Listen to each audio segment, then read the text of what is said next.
William's bolt, or rather inextinguishable Greek fire, could not have fallen into Ely at a more propitious moment.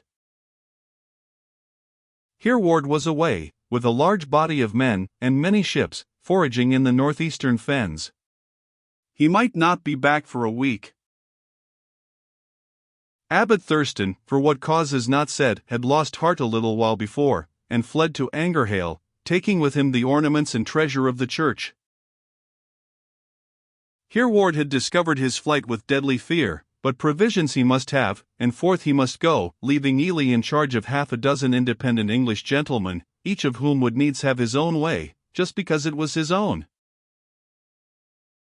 Only Torfrida he took, and put her hand into the hand of Ranald Sigtrygson, and said, "Thou true comrade and perfect knight, as I did by thy wife, do thou by mine, if aught befall." And Ranald swore first by the White Christ, and then by the head of Sleipnir, Odin's horse, that he would stand by Torfrida till the last, and then, if need was, slay her. "You will not need, King Ranald." "I can slay myself," said she, as she took the Ostane's hard, honest hand. And Hereward went, seemingly by Meeple or Sutton. Then came the message, and all men in Ely knew it. Torfrida stormed down to the monks, in honest indignation, to demand that they should send to William, and purge her of the calumny. She found the chapter door barred and bolted. They were all gabbling inside, like starlings on a foggy morning, and would not let her in. She hurried back to Ranald, fearing treason, and foreseeing the effect of the message upon the monks. But what could Ranald do? To find out their counsels was impossible for him, or any man in Ely. For the monks could talk Latin, and the men could not. Torfrida alone knew the sacred tongue. If Torfrida could but listen at the keyhole! Well, all was fair in war. And to the chapter house door she went, guarded by Ranald and some of his housecarls, and listened, with a beating heart. She heard words now incomprehensible. That men who most of them lived no better than their own serfs, who could have no amount of wealth, not even the hope of leaving that wealth to their children, should cling to wealth, struggle, forge, light, do anything for wealth, to be used almost entirely not for themselves, but for the honor and glory of the convent, indicates an intensity of corporate feeling, unknown in the outer world then, or now. The monastery would be ruined. Without this manor, without that wood, without that stone quarry, that fishery, what would become of them? But mingled with those words were other words, unfortunately more intelligible to this day, those of superstition. What would Saint Etheldreda say? How dare they provoke her wrath? Would she submit to lose her lands? She might do, what might she not do? Her bones would refuse ever to work a miracle again. They had been but too slack in miracle working for many years. She might strike the Isle with barrenness, the Minster with lightning. She might send a flood up the fens. She might. William the Norman, to do them justice, those valiant monks feared not, for he was man, and could but kill the body. But Saint Etheldreda, a virgin goddess, with all the host of heaven to back her, might she not, by intercession with powers still higher than her own, destroy both body and soul in hell? We are betrayed. They are going to send for the abbot from Anger, said Torfrida at last, reeling from the door. All is lost. Shall we burst open the door and kill them all? Asked Ranald, simply. No, King, no. They are God's men, and we have blood enough on our souls. We can keep the gates, lest any go out to the king. Impossible. They know the Al better than we, and have 1,000 arts. So all they could do was to wait in fear and trembling for Hereward's return, and send Martin Lightfoot off to warn him, wherever he might be. The monks remained perfectly quiet. The organ droned, the chants wailed, as usual, nothing interrupted the stated order of the services, and in the hall, each day, they met the knights as cheerfully as ever. Greed and superstition had made cowards of them, and now traitors. It was whispered that Abbot Thurston had returned to the minster, but no man saw him, and so 3 or 4 days went on. Martin found Hereward after incredible labors, and told him all, clearly and shrewdly. The man's manifest insanity only seemed to quicken his wit, and increase his powers of bodily endurance. Hereward was already on his way home, and never did he and his good men row harder than they rowed that day back to Sutton. He landed, and hurried on with half his men, leaving the rest to disembark the booty. He was anxious as to the temper of the monks. He foresaw all that Torfrida had foreseen. And as for Torfrida herself, he was half mad. Ivo Taleboys' addition to William's message had had its due effect. He vowed even deadlier hate against the Norman than he had ever felt before. He ascended the heights to Sutton. It was his shortest way to Ely. He could not see Aldrich from thence, but he could see Willingham Field, and Belsa's Hills, round the corner of Haddenham Hill. The sun was setting long before they reached Ely, but just as he sank into the western fen, Winter stopped, pointing. Was that the flash of arms? There, far away, just below Willingham town. Or was it the setting sun upon the ripple of some long water? There is not wind enough for such a ripple, said one. But ere they could satisfy themselves, the sun was down, and all the fen was grey. Hereward was still more uneasy. If that had been the flash of arms, it must have come off a very large body of men, moving in column, and on the old straight road between Cambridge and Ely. He hastened on his men. But ere they were within sight of the minster tower, they were aware of a horse galloping violently towards them through the dusk. Hereward called a halt. He heard his own heart beat as he stopped. The horse was pulled up short among them, and a lad threw himself off. Hereward? Thank God, I am in time. The voice was the voice of Torfrida. Treason, she gasped. I knew it. The French are in the island. They have got Aldrich. The whole army is marching from Cambridge. The whole fleet is coming up from Southray. And you have time to burn Ely over the monks' heads. Men! Get bogwood out of yon cottage, make yourselves torches, and onward. Then rose a babble of questions, which Torfrida answered as she could. But she had nothing to tell. Clerk's cunning, she said bitterly, was an overmatch for woman's wit. She had sent out a spy, but he had not returned till an hour since. Then he came back breathless, with the news that the French army was on the march from Cambridge, and that, as he came over the water at Alrich, he found a party of French knights in the fort on the Ely side, talking peaceably with the monks on guard. She had run up to the Borough Hill, which men call Cherry Hill at this day, and one look to the northeast had shown her the river swarming with ships. She had rushed home, put on men's clothes, hid a few jewels in her bosom, saddle swallow, and ridden for her life thither. And King Ranald? He and his men had gone desperately out towards Haddenham, with what English they could muster, but all were in confusion. Some were getting the women and children into boats, to hide them in the reeds. Others battering the minster gates, vowing vengeance on the monks. Then Ranald will be cut off. Alas for the day that ever brought his brave heart hither. And when the men heard that, a yell of fury and despair burst from all throats. Should they go back to their boats? No. Onward, cried Hereward. Revenge first, and safety after. Let us leave nothing for the accursed Frenchmen but smoking ruins, and then gather our comrades, and cut our way back to the north. Good counsel, cried Winter. We know the roads, and they do not, and in such a dark night as is coming, we can march out of the island without their being able to follow us a mile." They hurried on, but stopped once more, at the galloping of another horse.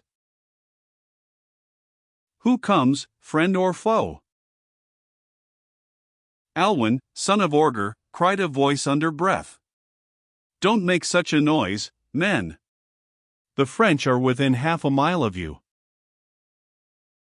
"Then one traitor monk shall die ere I retreat," cried Hereward, seizing him by the throat. "For heaven's sake, hold," cried Torfrida, seizing his arm. "You know not what he may have to say." "I am no traitor, Hereward. I have fought by your side as well as the best, and if any but you had called Alwyn." "A curse on your boasting. Tell us the truth." "The abbot has made peace with the king. He would give up the island, and Saint Etheldreda should keep all her lands and honors. I said what I could, but who was I to resist the whole chapter? Could I alone brave Saint Etheldreda's wrath? Alwyn, the valiant, afraid of a dead girl.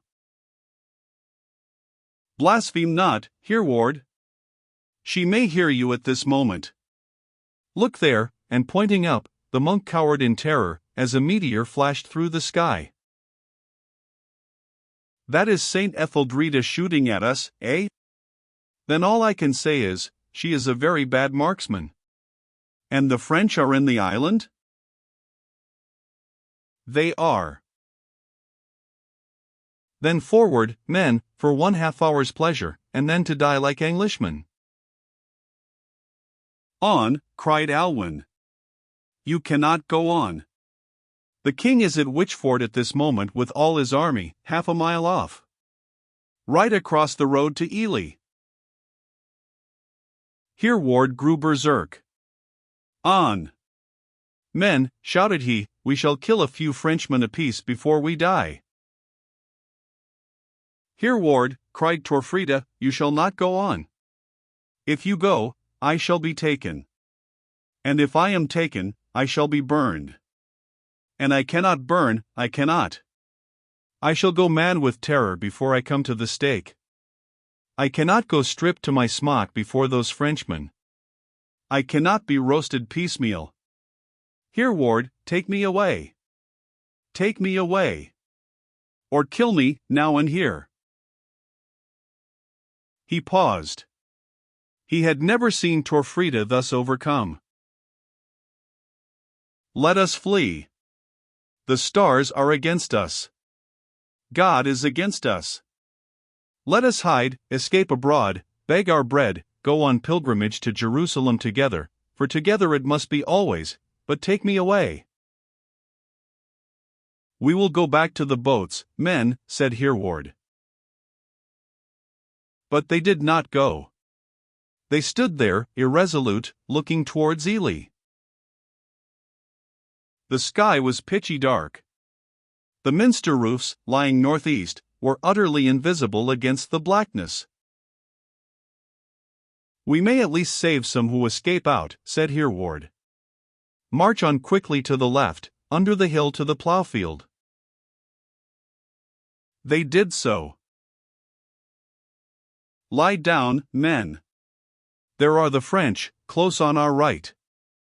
Down among the bushes." And they heard the heavy tramp of men within 1/4 of a mile. "Cover the mare's eyes, and hold her mouth, lest she neigh," said Winter. Hereward and Torfrida lay side by side upon the heath. She was shivering with cold and horror. He laid his cloak over her, put his arm round her. "Your stars did not foretell you this, Torfrida." He spoke not bitterly, but in utter sadness. She burst into an agony of weeping. "My stars at least foretold me nothing but woe, since first I saw your face." "Why did you marry me, then?" asked he, half angrily. "Because I loved you. Because I love you still." "Then you do not regret?" Never, never, never. I am quite happy, quite happy. Why not? A low murmur from the men made them look up. They were near enough to the town to hear, only too much. They heard the tramp of men, shouts, and yells. Then the shrill cries of women. All dull and muffled the sounds came to them through the still night, and they lay there spellbound, as in a nightmare, as men assisting at some horrible tragedy, which they had no power to prevent.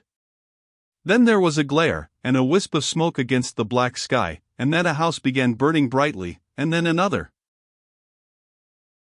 This is the Frenchman's faith. And all the while, as the sack raged in the town below, the minster stood above, dark, silent, and safe. The church had provided for herself, by sacrificing the children beneath her fostering shadow. They waited nearly an hour, but no fugitives came out. "Come, men," said Hereward, wearily, "we may as well to the boats." And so they went, walking on like men in a dream, as yet too stunned to realize to themselves the hopeless horror of their situation. Only Hereward and Torfrida saw it all, looking back on the splendid past, the splendid hopes for the future, glory, honor, and earldom, a free Danish England, and this was all that was left. "No, it is not," cried Torfrida suddenly, as if answering her own unspoken thoughts, and his. "Love is still left. The gallows and the stake cannot take that away." And she clung closer to her husband's side, and he again to hers. They reached the shore, and told their tale to their comrades. "Whither now?" "To well. To the wide mere," said Hereward. "But their ships will hunt us out there." "We shall need no hunting. We must pick up the men at Sisham." "You would not leave them to be murdered, too, as we have left the Ely men?" "No. They would go to well." "And then?" "The Brunswold, and the Merry Greenwood," said Hereward. "Hey for the Merry Greenwood," shouted Leofric the deacon. And the men, in the sudden delight of finding any place, any purpose, answered with a lusty cheer. "Brave hearts," said Hereward. "We will live and die together like Englishmen." We will, Viking." "Where shall we stow the mare?" asked Jerry. "The boats are full already." "Leave her to me. On board, Torfrida." He got on board last, leading the mare by the bridle. "Swim, good lass," said he, as they pushed off, and the good lass, who had done it many a time before, waded in, and was soon swimming behind. Hereward turned, and bent over the side in the darkness. There was a strange gurgle, a splash, and a swirl. He turned round, and sat upright again. They rode on. "That mare will never swim all the way to well," said one. "She will not need it," said Hereward. "Why," cried Torfrida, feeling in the darkness, "she is loose." "What is this in your hand?" "Your dagger." "And wet." "Mare Swallow is at the bottom of the reach. We could never have got her to well." "And you have," cried a dozen voices. "Do you think that I would let a cursed Frenchman, I, even William's self, say that he had best ridden Hereward's mare?" None answered, but Torfrida, as she laid her head upon her husband's bosom, felt the great tears running down from his cheek on to her own. None spoke a word. The men were awe-stricken. There was something despairing and ill-omened in the deed. And yet there was a savage grandeur in it, which bound their savage hearts still closer to their chief. And so Mare Swallow's bones lie somewhere in the peat unto this day. They got to well, they sent out spies to find the men who had been wasting Sisham with fire and sword, and at last brought them in. Ill news, as usual, had travelled fast. They had heard of the fall of Ely, and hidden themselves in a certain very small island which is called Stimtench, where, thinking that the friends in search of them were Frenchmen in pursuit, they hid themselves among the high reeds. There 2 of them, one Starkwolf by name, the other Broer, hiding near each other, thought that, as they were monks, it might conduce to their safety if they had shaven crowns, and set to work with their swords to shave each other's heads as well as they could. But at last, by their war cries and their speech, recognizing each other, they left off fighting, and went after Hereward. So Jokes, grimly enough, Leofric the deacon, who must have seen them coming the next morning, with bleeding coxcombs, and could laugh over the thing in after years. But he was in no humor for jesting in the days in which they lay at well. Nor was he in jesting humor when, a week afterwards, hunted by the Normans from Well, and forced to take to meres and waterways known only to them, and too shallow and narrow for the Norman ships, they found their way across into the Old Nene, and so by Thorney on toward Crowland, leaving Peterborough far on the left. For as they neared Crowland, they saw before them, rowing slowly, a barge full of men. And as they neared that barge, behold, all they who rowed were blind of both their eyes, and all they who sat and guided them were maimed of both their hands. And as they came alongside, there was not a man in all that ghastly crew but was an ancient friend, by whose side they had fought full many a day, and with whom they had drunk deep full many a night. They were the first fruits of William's vengeance, thrust into that boat, to tell the rest of the Fenmen what those had to expect who dared oppose the Norman. And they were going, by some bystream, to Crowland, to the sanctuary of the Danish Fenmen, that they might cast themselves down before Saint Guthlac, and ask of him that mercy for their souls which the conqueror had denied to their bodies. Alas for them! They were but a handful among hundreds, perhaps thousands, of mutilated cripples, who swarmed all over England, and especially in the north and east, throughout the reign of the Norman conquerors. They told their comrades' fate, slaughtered in the first attack, or hanged afterwards as rebels and traitors to a foreigner whom they had never seen, and to whom they owed no fealty by law of God or man. And Ranald Sigtrygson? None knew aught of him. He never got home again to his Irish princess. And the poor women asked Torfrida. But she received no answer. And the men swore a great oath, and kept it, never to give quarter to a Norman, as long as there was one left on English ground. Neither were the monks of Ely in jesting humor, when they came to count up the price of their own baseness. They had, as was in that day the cant of all cowardly English churchmen, as well as of the more crafty Normans, obeyed the apostolic injunction, to submit to the powers that be, because they are ordained, and see. But they found the hand of the powers that be a very heavy one. 40 knights were billeted on them at free quarters with all their men. Every morning the butler had to distribute to them food and pay in the great hall, and in vain were their complaints of bad faith. William meanwhile, who loved money as well as he loved the tall deer, had had 1,000, another says 700, marks of them as the price of their church's safety, for the payment whereof, if one authority is to be trusted, they sold all the furniture of gold and silver, crosses, altars, coffers, covers, chalices, platters, ewers, urnets, basins, cups, and saucers. Nay, the idols themselves were not spared, for, beside that, they sold a goodly image of Our Lady with her little son, in a throne wrought with marvellous workmanship, which Elscus the abbot had made. Likewise, they stripped many images of holy virgins of much furniture of gold and silver. Footnote: these details are from a story found in the Isle of Ely, published by Dr. Giles. It seems a late composition, probably of the 16th century, and has manifest errors of fact, but velit quantum.